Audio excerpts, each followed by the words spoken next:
Hi there. I'm in the car, van.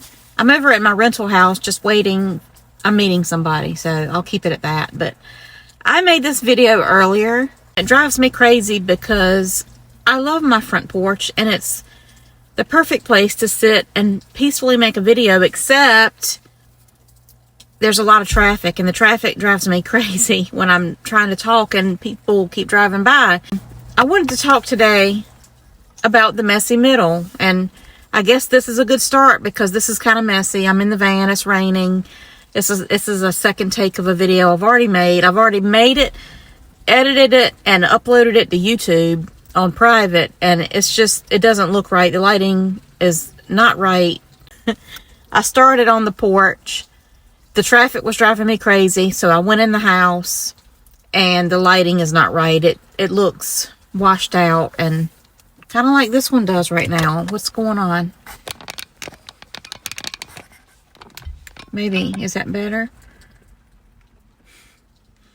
I do all my videos on my phone, so I think it was a little foggy. Anyway, we don't talk enough about the messy middle. It's that space between the life that you had and the one that you're trying to create. Right now, I'm in it. I'm not at the beginning of the unraveling. That started several years ago. And I'm not at some clean, inspiring end either.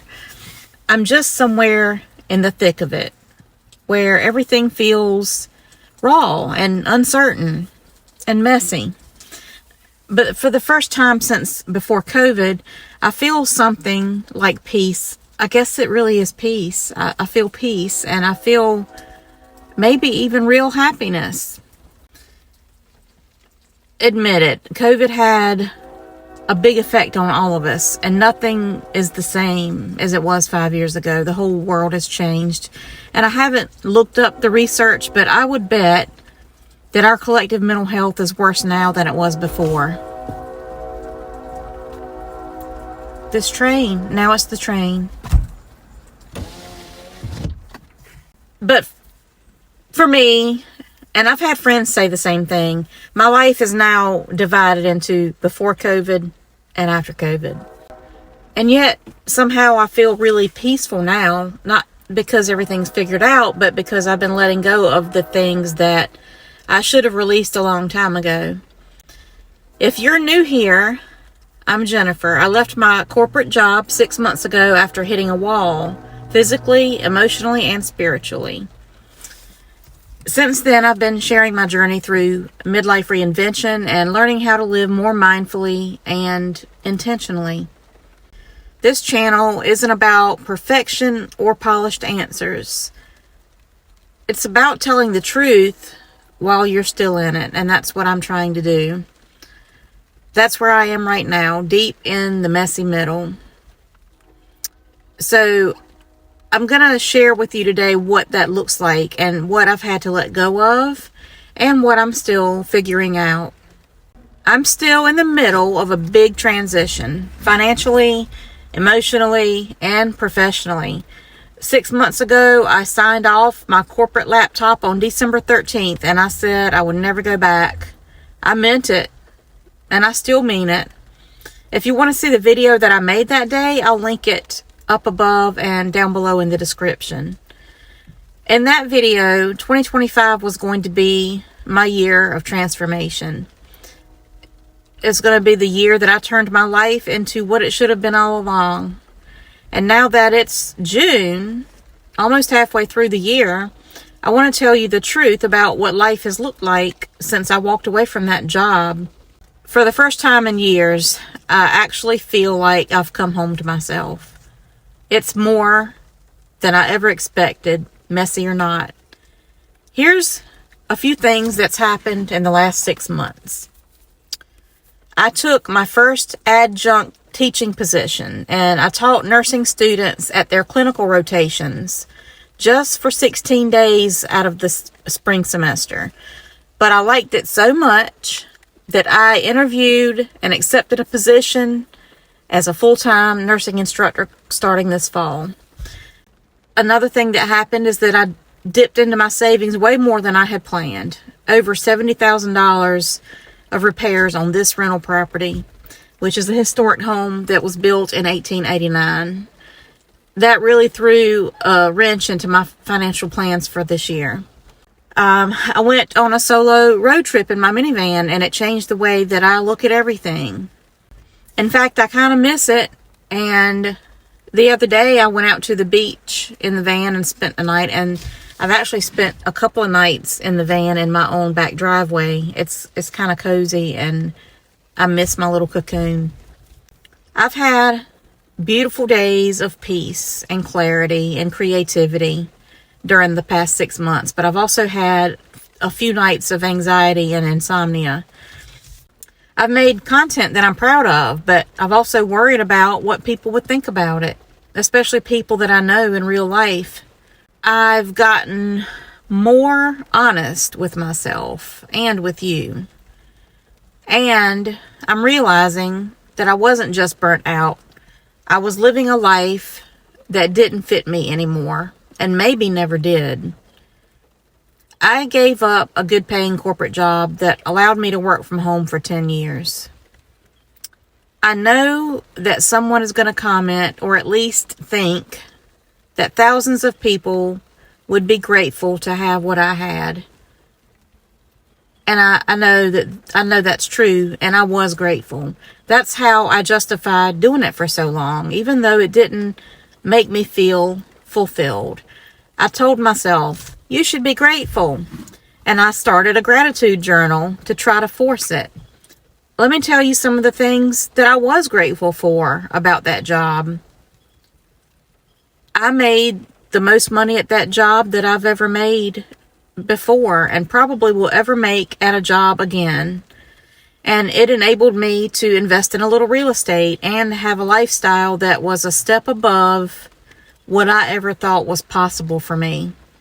When I say that, it's coming from my ingrained identity as a poor kid who grew up in a trailer park, as a single mom who worked nights and weekends and holidays as a nurse just because I wanted a better life for my kids.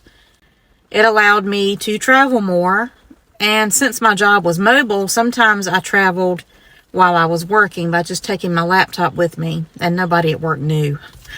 It allowed me to move out to the Outer Banks and live at the beach for a whole year while I took my job with me.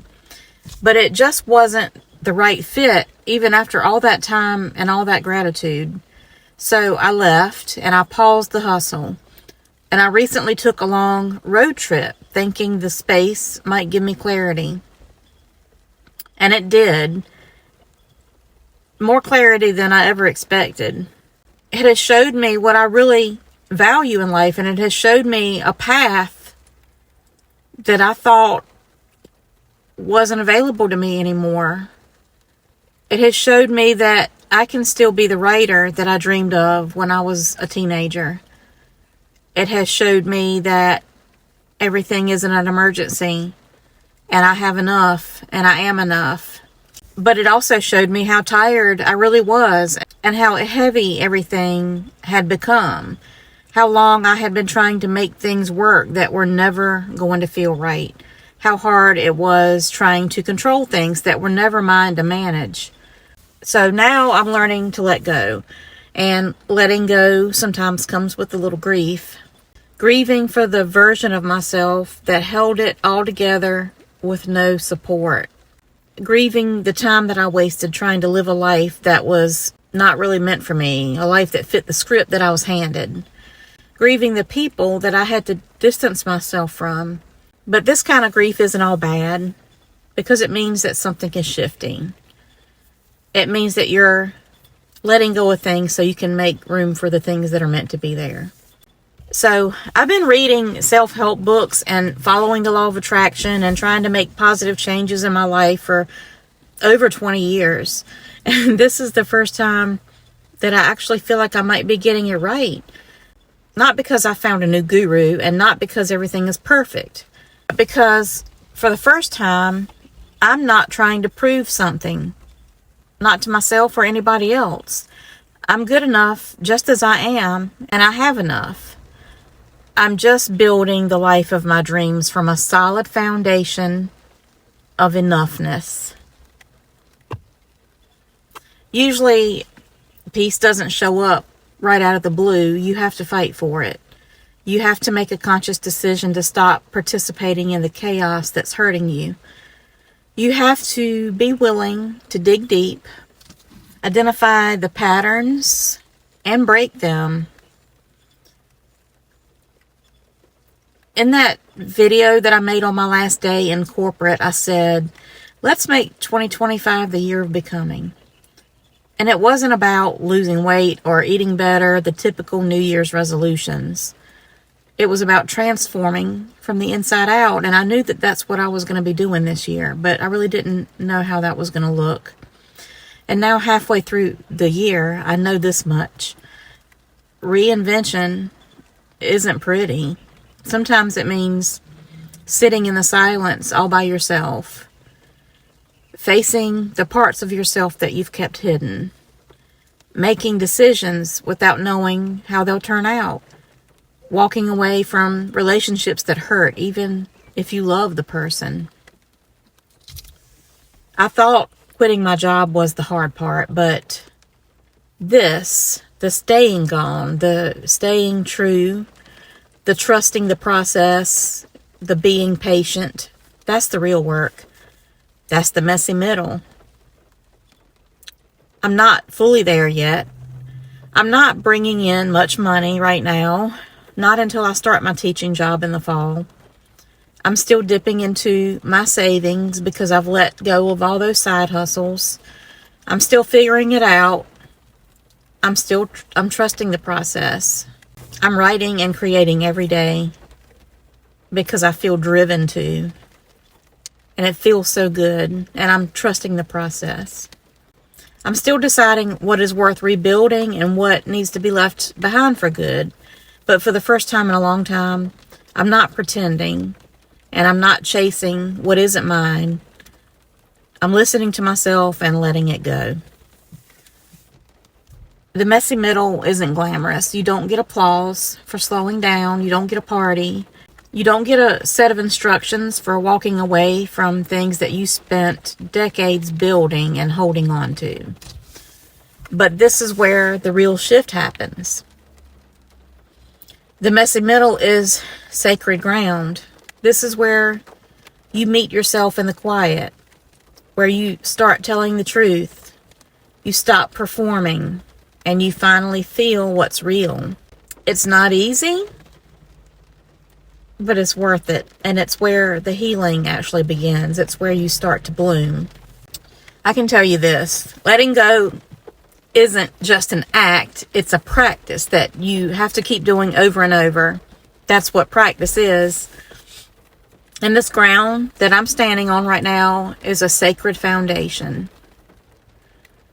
It's a garden where I'm planting the seeds of life that will grow into something honest, peaceful, and wildly beautiful.